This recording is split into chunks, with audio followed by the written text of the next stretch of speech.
Cerita mempersembahkan Sabda Pandita Ratu.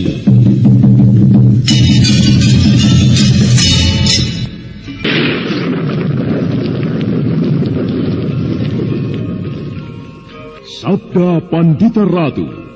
Naskah ditulis oleh Pondra Swasti Langit, diolah oleh Agung Bahrodi, didukung oleh artis-artis terkemuka Ferry Fadli, Eli Ermawati, M. Abud, Ivone Rose, dan lain-lain. Teknik dan montase Ibing Arifin, dengan sutradara Dian Pertiwi. Sabda Pandita Ratu. Kali ini dalam episode ke-15 dengan judul Singasari.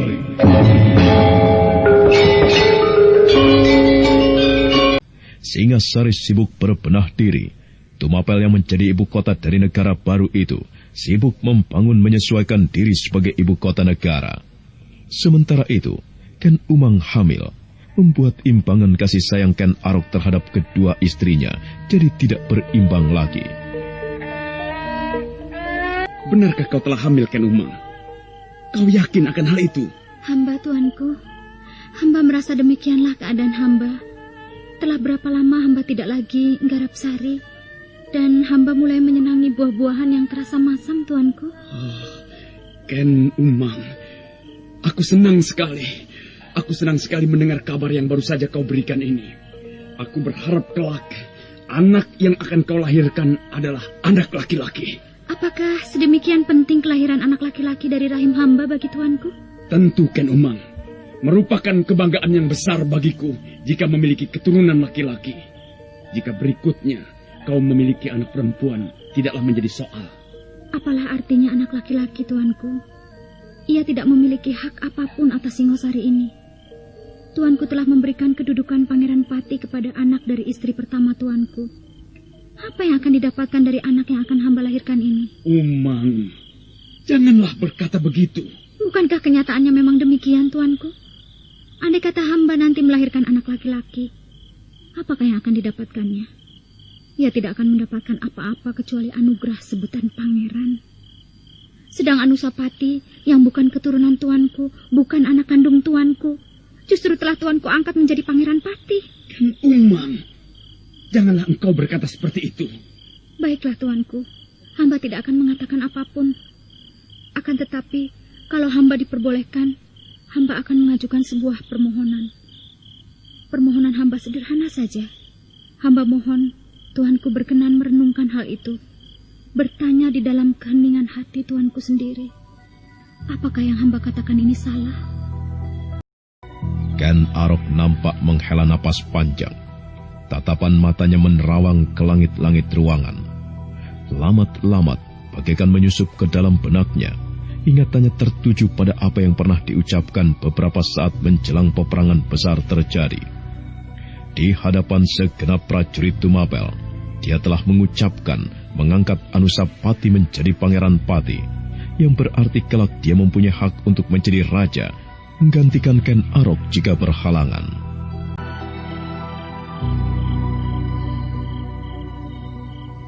Sabda Pandita Ratu. Kenapa, tuanku? Sabda Pandita Ratu. Tahukah kau apa artinya? Hamba tidak mengerti dengan apa yang tuanku maksudkan. Sabda Pandita Ratu. Itulah ucapanku.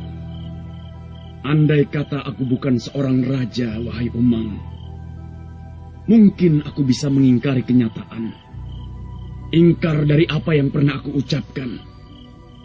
Tetapi inilah aku. Ken Arok adalah seorang raja. Segala ucapannya adalah undang-undang. Jika aku meludah, aku tidak akan menjilat lagi ludahku. Jika aku mengucapkan, maka aku tidak mungkin menarik lagi ucapanku. Tuanku adalah seorang raja yang mempunyai kekuasaan tiada terbatas. Apapun yang tuanku lakukan, tidak akan ada yang berani mengganggu-gugat. Termasuk jika tuanku membatalkan pengangkatan Anusapati menjadi Pangeran Pati itu. Tuanku berhak melakukannya. Aku memang bisa melakukannya, Ken Umang. Dan benar pula katamu. Tak siapapun yang bisa menghalangi apa yang menjadi kehendakku. Akan tetapi, wahai Umang, jika hal itu aku lakukan, maka serentak semua rakyat Singasari akan melihat padaku sebagai sosok yang tidak ada bedanya dengan Baginda Kertajaya. Akan tetapi, bagaimana dengan kata hati tuanku? Bagaimana dengan kata nurani tuanku? Apakah tuanku tidak merasakan dalam hati tuanku adanya sesuatu yang janggal dengan pengangkatan Anusapati itu menjadi Pangeran Pati? Kecuali jika Anusapati itu adalah putra kandung tuanku sendiri. Hamba tidak mempersoalkan siapapun yang akan menjadi Pangeran Pati. Apakah ia putra Kendedes? Apakah ia adalah putra hamba? Tetapi ia harus berasal dari benih yang tuanku semaikan. Kata hatiku. Hamba tuanku. Kata hatiku membenarkan pendapatmu, Ken Umang. Rasanya ada yang tidak tepat dengan keputusanku mengangkat Anusapati menjadi Pangeran Pati. Kendedes telah hamil ketika aku mengambilnya menjadi istriku. Anusapati adalah anak tunggul Ametung. Jika aku menuruti kata hatiku, aku tentu memilih anakmu untuk kuangkat menjadi Pangeran Pati. Tetapi tidak mungkin bagiku untuk mengubah keputusan itu, Ken Umang. Aku akan menjadi raja yang mencela-mencele, bancinde banciladan jika aku melakukan hal itu. Jika tuanku menghendakinya, sebenarnya tuanku bisa menggunakan cara lain. Cara lain apa? Silahkan tuanku mengartikannya sendiri. Menyingkirkan Anusapati. Itu maksudmu? Jika itu yang kau maksudkan, Umang, sama saja halnya dengan kau menodai dirimu sendiri. Aku menginginkan kau bukan sekedar tubuh dan kecantikanmu, Umang, akan tetapi juga kelembutanmu sebagai seorang perempuan. Aku tidak suka dengan sifat seperti itu. Kau mengerti, Umang? Hamba tuanku, ampunilah hamba. Hari-hari pun terus bergerak, menghantarkan Singasari ke masa depannya. Dan di suatu malam di sebuah hari, seorang pemuda tengah menempuh perjalanan kaki melintasi bulak panjang di kawasan lereng Gunung Raung di perbukitan Kumitir atau hutan Merawan. Bulan bersinar terang cemerlang. 4 hari 4 malam pemuda itu berjalan tanpa beristirahat sama sekali melintasi perbukitan berhutan lebat. Setelah sebelumnya berhari-hari dia menempuh perjalanan berkuda, namun karena sulitnya daerah yang ditempuh, kuda itu kemudian dilepasnya untuk mencari hidup sendiri. Pemuda itu adalah Kameswara. Telah berapa lama dia meninggalkan air terjun Kambang Ayun, meninggalkan Pinaka Swasti Ratu dan bayinya di sana. Dan ketika pagi tiba, matahari telah menyempul di langit timur. Justru di saat itulah Kameswara tidak mampu lagi menahan kantuknya. Akhirnya Kameswara cepat sekali pulas, seolah demikian dia membaringkan diri. Saat itu pula ia lelap ke alam mimpi. Sebenarnya lah, mimpi yang meresahkan itu memang selalu menghantuinya.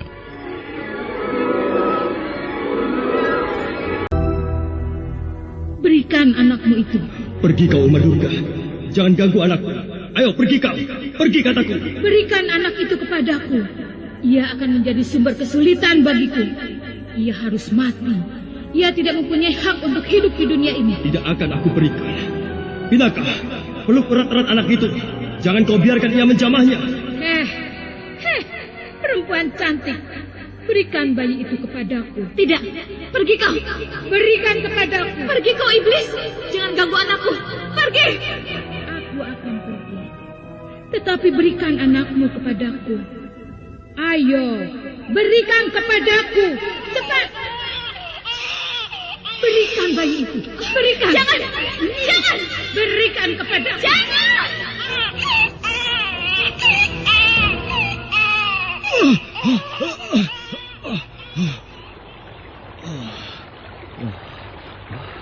Aku bermimpi rupanya.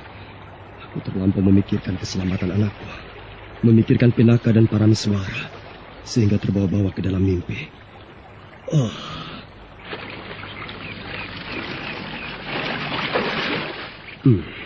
Segar sekali.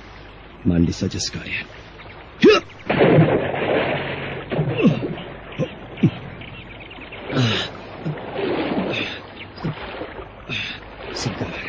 segar sekali. Aku akan berenang ke sana. Pagi yang cerah di lereng Gunung Raung sisi timur Pebukitan Merawan atau Kumitir itu, Kameswara mandi sepuas-puasnya tanpa melepaskan pakaian sama sekali. Dia berenang ke sana kemari di air yang jernih. Sedemikian jernihnya sehingga dasar sungai yang berpasir terlihat jelas. Juga beberapa ekor ikan yang berenang dapat dilihat dengan jelas. Dan ketika Kameswara merasa puas, dia mentas untuk melanjutkan perjalanan. Pakaian yang dikenakannya mengering seiring matahari yang terus memanjat naik.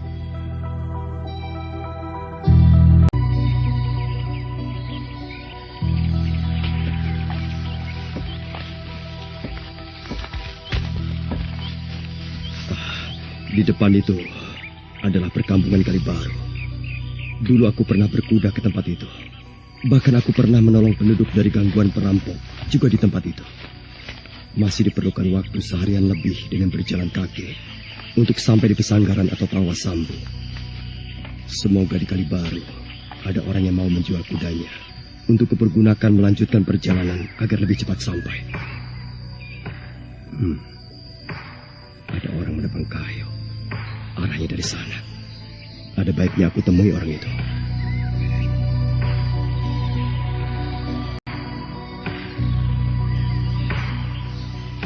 Selamat pagi, Paman. Maaf, Paman. Rupanya aku telah membuat Paman terkejut. Siapa kau, anak muda? Kau tiba-tiba telah berada di belakangku. Paman saja yang terlalu asik dengan menebang kayu, sehingga tidak mendengar kehadiranku. Kau bukan orang sini. Aku mengenal hampir semua orang yang tinggal di sekitar sini. Paman benar. Aku memang bukan penghuni perkampungan Kalibaru ini. Tetapi bukankah tempat ini benar bernama Kalibaru, Paman? Iya, kau benar. Rupanya kau telah mengenal perkampungan ini, anak muda. Siapa namamu? Dan dari mana sebenarnya kau berasal? Namaku Kameswara, Paman. Dan aku berasal dari Pesanggaran. Dari Pesanggaran? Benar, Paman. Kenapa? Pesanggaran dan Kalibaru manis ini cukup jauh, anak muda. Siapakah yang kau tuju di tempat ini? Sebenarnya aku baru saja datang, Paman. Aku baru saja menempuh perjalanan jauh ke kota Raja Kediri. Bahkan juga daerah yang lebih jauh lagi di kaki Gunung Merapi dan Merbabu. Juga ke kaki Gunung Tidar. Gunung Merapi dan Merbabu, anak muda. Dan gunung apa yang kau sebut tadi? Gunung Tidar, Paman. Paman pernah mendengarnya? Aku mendengar nama gunung-gunung itu baru saja, anak muda. Dan kaulah yang telah menyebutnya. Apakah gunung-gunung yang kau sebut itu benar-benar ada? Lupakan saja, Paman. Gunung-gunung itu mungkin hanya layak ada di alam mimpi. Dan tentu tidak mampu melebihi kedahsyatan Gunung Raung itu. Oh ya, Gunung Raung adalah gunung yang paling dahsyat, anak muda. Tidak ada gunung yang melebihi kedahsyatannya menjulang tinggi. Di masa muda, aku pernah penasaran untuk memanjat sampai ke puncak. Tetapi tidak pernah keturutan sampai sekarang. Aku mempunyai seorang anak lelaki. Anak lelakiku itu juga memiliki keinginan seperti aku. Aku berharap anak lelakiku itu yang bisa mengobati rasa penasaranku, mampu memanjat sampai di puncak Gunung Raung. Ternyata, kenapa, Paman? Keinginan itu tinggal keinginan, anak muda. Anak lelakiku mati tidak masuk akal. Mati tidak masuk akal, kenapa, Paman? Ya, kabut jahat telah membunuhnya. Jadi, Paman pernah memiliki seorang anak laki-laki yang sekarang telah pergi meninggalkan Paman untuk selamanya? Iya, ia seorang anak laki-lakiku yang aku punyai. Namanya Parto Dilam. Ya, mungkin ia sebaya denganmu, anak muda. Paman hanya memiliki seorang anak itu? Aku memiliki 2 orang anak. Seorang laki-laki dan seorang perempuan. Anak perempuanku itulah yang sekarang menemaniku, meniti hidup yang tidak seberapa jauh lagi. Aku melihat Paman belum terlampau tua. Ya, akan tetapi aku sudah tidak beristri lagi, anak muda. Istriku telah pergi mendahuluiku. Aku merasa hidup ini tinggal sejengkal lagi. Andai kata istriku masih ada dan mendampingiku, ya, barangkali aku akan berkata lain. Barangkali kau berminat bertanya, mengapa aku tidak mengambil istri lagi? Iya, mengapa Paman tidak melakukan hal itu? Aku telah beristri lagi. Akan tetapi aku merasa ia tidak seperti istriku yang dulu. Ia terlampau muda bagiku, bahkan hampir seperti anakku sendiri. Jadi, aku lepaskan ia pergi dengan lelaki lain. Lucu anak muda. Sebuah kisah yang getir, Paman. Akan tetapi, aku sangat tertarik kepada cerita Paman mengenai putra Paman yang disergap kabut itu. Kabut apa, Paman? Tatapan mata penebang kayu itu menerawang ke sela-sela pepohonan, bagai mencoba mengenang kembali apa yang pernah terjadi. Kameswara menyesal telah menanyakan soal itu. Kameswara yang telah tahu dan bahkan merupakan salah seorang pelaku yang terlibat langsung dalam peristiwa yang menggetarkan itu, tentu lebih tahu apa yang sebenarnya terjadi daripada penebang kayu itu. Peristiwa itu seperti mimpi buruk saja, anak muda. Sebuah kejadian yang tidak masuk di akal.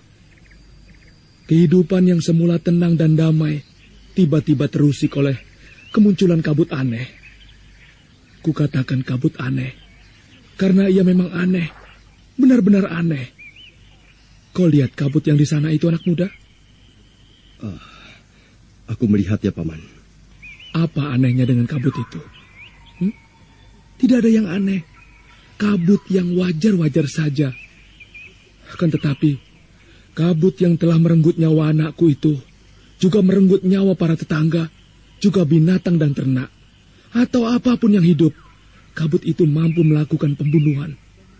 Ia menyergap dan menyantap mangsanya. Ia seolah binatang yang paling ganas yang haus darah. Dan siang itu, anakku sedang berada di Bulak Timur sana, sedang memperbaiki sebuah bendungan ketika kabut itu tiba-tiba muncul dan menyergapnya. Beruntunglah yang sedang berada di air, mereka selamat karena menyelam. Oh, mengerikan sekali. Ternyata peristiwa itu meninggalkan luka-luka yang sedemikian parahnya. Tentu bukan hanya Paman penebang kayu ini saja yang menyimpan duka pedih. Tentu masih banyak yang lainnya lagi. Dewa, semoga hal yang demikian itu tidak akan pernah terjadi lagi. Anak muda? Bagaimana, Paman? Kau tadi sudah menyebut nama, bukan? Sudah, Paman. Namaku Kameswara. Sudah lamakah kau meninggalkan kampung halamanmu? Sudah sekitar 5 tahun, Paman. Kasihan kau, anak muda. Mengapa, Paman? Berdoalah kau, anak muda. Semoga Yang Batara Agung mengabulkan permintaanmu. Aku harus berdoa apa, Paman? Aku harus meminta apa kepada Yang Batara Agung? Berdoalah. Semoga keluargamu di Pesanggaran tidak ikut menjadi korban keganasan kabut setan itu. Aku tidak perlu berdoa seperti itu, Paman. Mengapa, anak muda? Karena aku sudah tidak mempunyai siapa-siapa lagi. Orang tua aku sudah tidak punya. Jika aku kembali, aku hanya sekedar rindu kepada kampung halamanku, kepada sahabat-sahabat. Ya, kalau begitu, berdoalah untuk sahabat-sahabat yang kau rindukan itu. Semoga mereka masih hidup. Aku berdoa untuk mereka, Paman. Penebang kayu itu memandang pada Kameswara dengan tatapan aneh. Lelaki yang berusia sekitar setengah abad itu kemudian memungut kampaknya dan bermaksud melanjutkan pekerjaannya menebang sebatang pohon. Boleh aku membantu, Paman?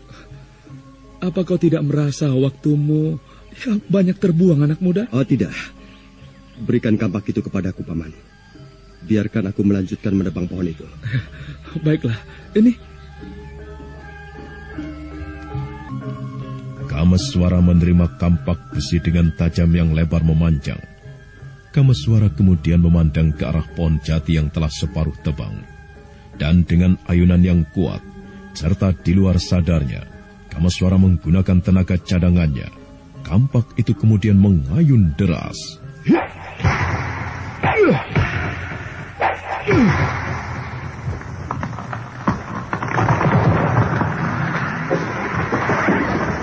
Penebang kayu itu merasa sangat takjub memandang apa yang telah dilakukan oleh Kameswara. Dia yang telah menebang kayu itu membutuhkan waktu lama, namun baru mendapatkan separuh pekerjaannya. Namun pemuda yang bernama Kameswara itu justru menuntaskan pekerjaannya dalam waktu yang singkat.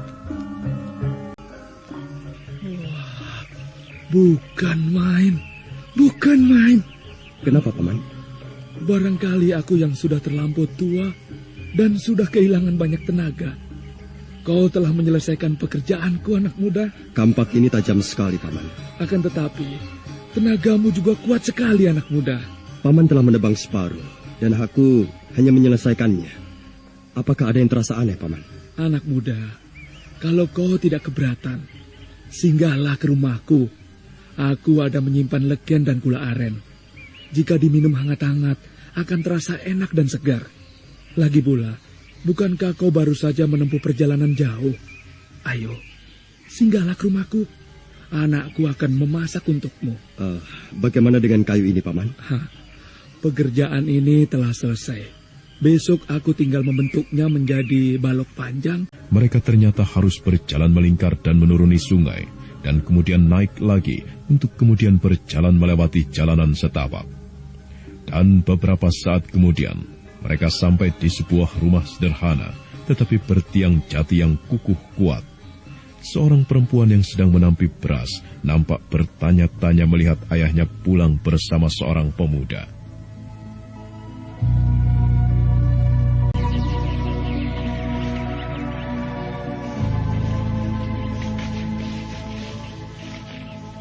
Katri Widati, kemarilah. Ada apa ya? Aku sedang menerima tamu. Masaklah yang enak ya. Kepada anak muda yang bernama Kameswara ini, aku telah menjanjikan untuk menyuguhkan legen dan gula aren. Baik, Ayah. Sudah, sana.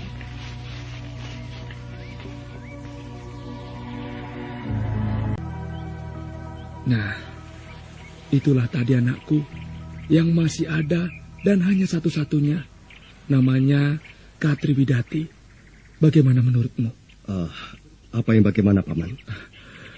Berpendapatlah apapun tentang anak gadisku.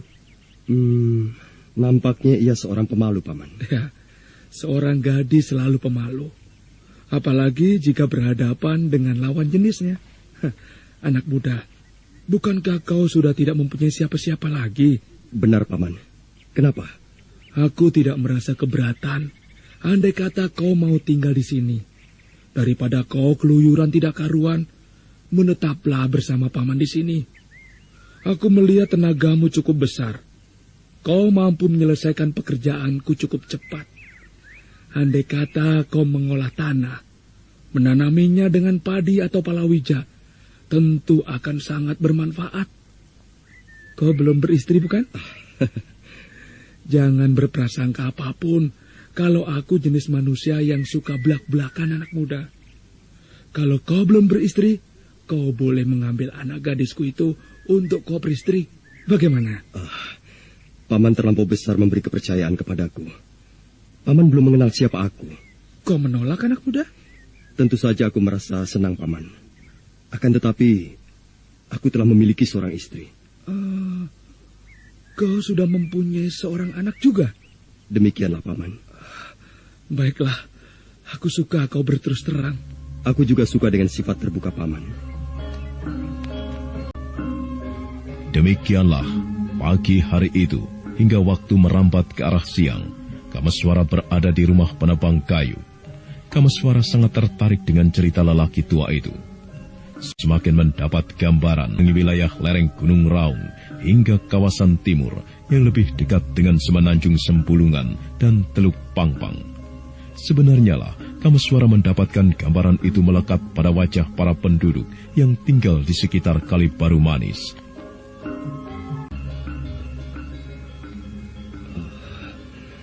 Bencana yang paling mengerikan yang pernah terjadi itu telah membantai sedemikian banyak orang. Kasihan Paman penebang kayu itu. Kasihan pula penduduk yang lain yang kehilangan keluarganya dengan cara serupa. Korban yang jatuh tentu tidak terbilang jumlahnya.